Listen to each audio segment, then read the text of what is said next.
And in a sense, what we're doing with arts and inclusion is it's making sure that those principles that define what we do and how we work as an organisation are embedded in everything we do. So it's not just the arts, it crosses over into our society work, it crosses over into our education work as well. But they are principles in which we operate as an organisation. So in a sense, arts and inclusion is a very logical extension and development of what is built into the organisation from the very start.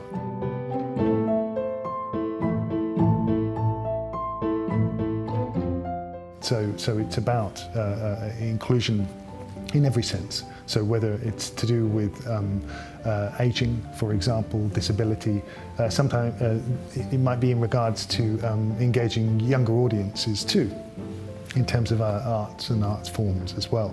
So it's a slightly wider definition, and so that's probably why I stick to the idea of arts and inclusion as the driver.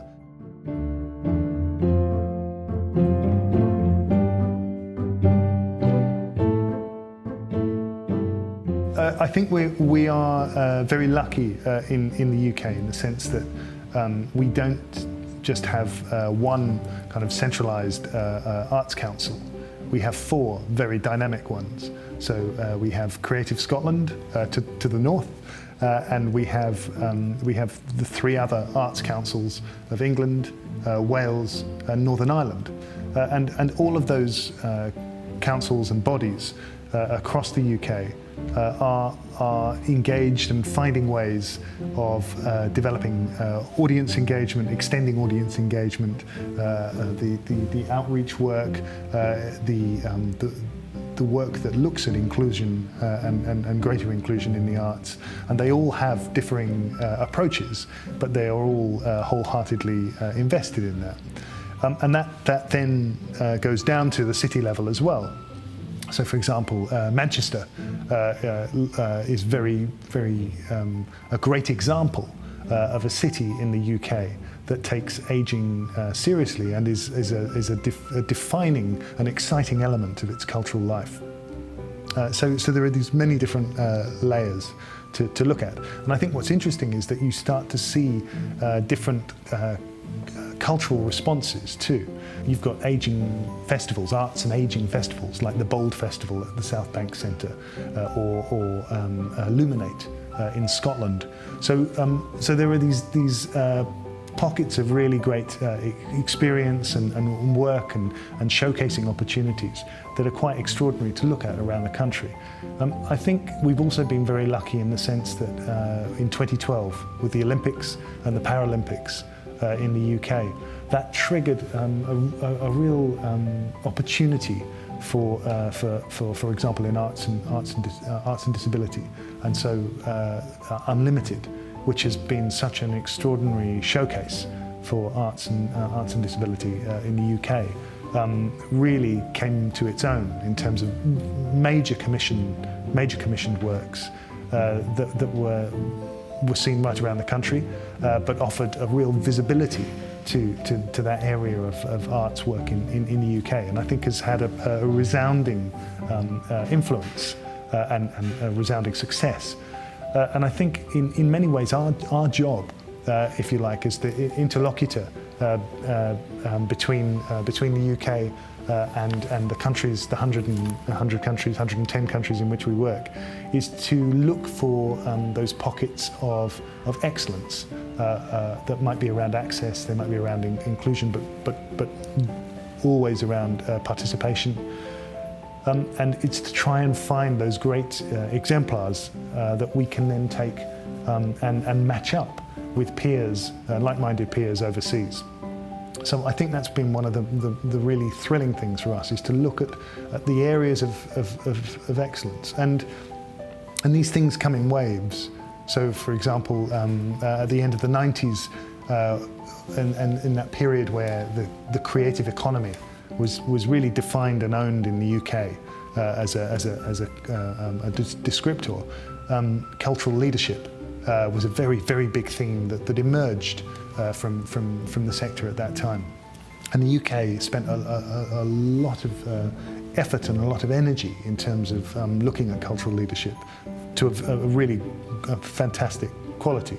And I think that we've seen in many ways that then influence things like, we're seeing a really a golden period, if you like, at the moment in terms of the work of in arts and disability and arts and ageing in the UK. And so it makes a lot of sense for us to then try and look at those UK strengths and then look overseas and look at different approaches and different opportunities and see how those conversations can sit together.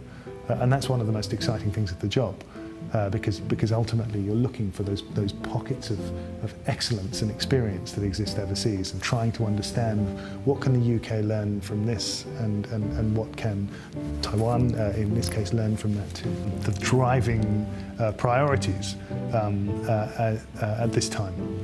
So for example, if we look at ageing, the ageing agenda, I mean, it's one that unites Northeast Asia in terms of how that affects each of the countries within that area.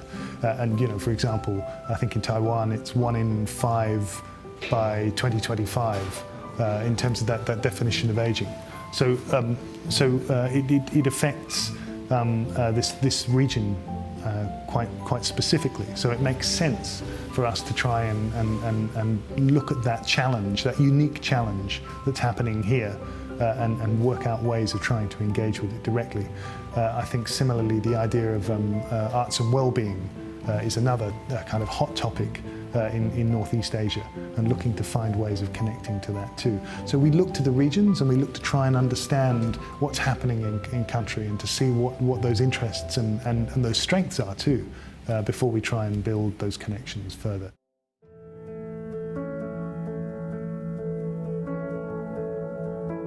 We've talked about where some of those points of difference exist.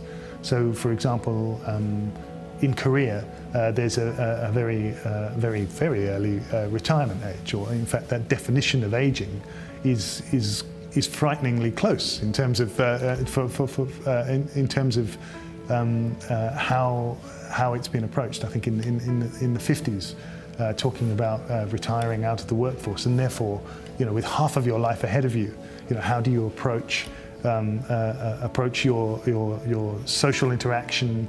What happens when the work environment is removed from your life? You know, what replaces that? So I think different countries have different approaches, and there are different conversations that exist, and specific interests maybe around dementia, for example, or very specific areas. But actually, it's as it always is. It has to be about conversation. And it's got to be about that interaction. We can't kind of impose an agenda in terms of the conversation. It has to be born out of that experience on the ground, because otherwise it won't be a true exchange, and actually it won't be a well-defined exchange either.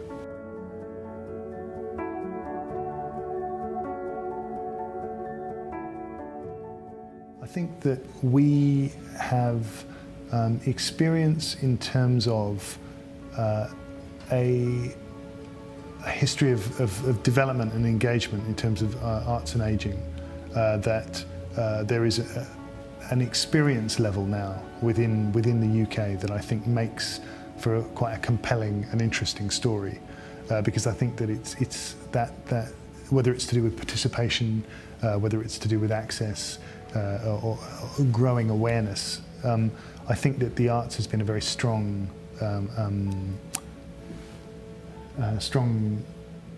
engager in that area. And you know, part of it is to do with organisations like the Bearing Foundation, for example, in the UK, and in terms of the extraordinary efforts that they've made in arts and ageing, and in terms of supporting those conversations.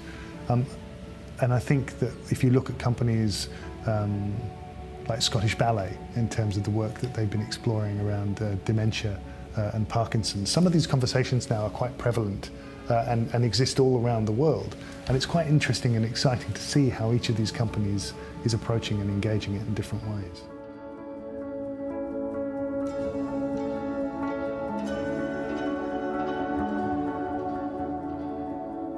through your curating and your bringing together of artists and arts organisations and looking for common threads and looking for common weaknesses and the challenges that exist in the sector.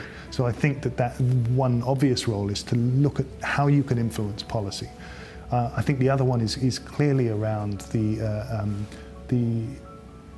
much like the British Council in terms of capacity building too, and what you can offer to the sector in terms of helping them to develop their own skills and their own understanding in terms of social engagement and inclusion, and what you can do to help the artists approach that and consider that in every aspect of the work that they do. And then I suppose the other obvious one, again, like the British Council, is thinking about that idea of building networks and developing networks and connections that ultimately the sector has to do for itself, because it's not like you can't reinvent the sector. It has to be sector-led, but what you can do is provide some points of influence and some pathways that might help the sector itself find the best possible outcome. And I think that's probably one of the really exciting things for you, and is that actually it's that opportunity to see the gaps, to understand what's not quite working or what offers the most exciting possibilities, and then responding to that. And I think that's what makes and offers the most exciting opportunity.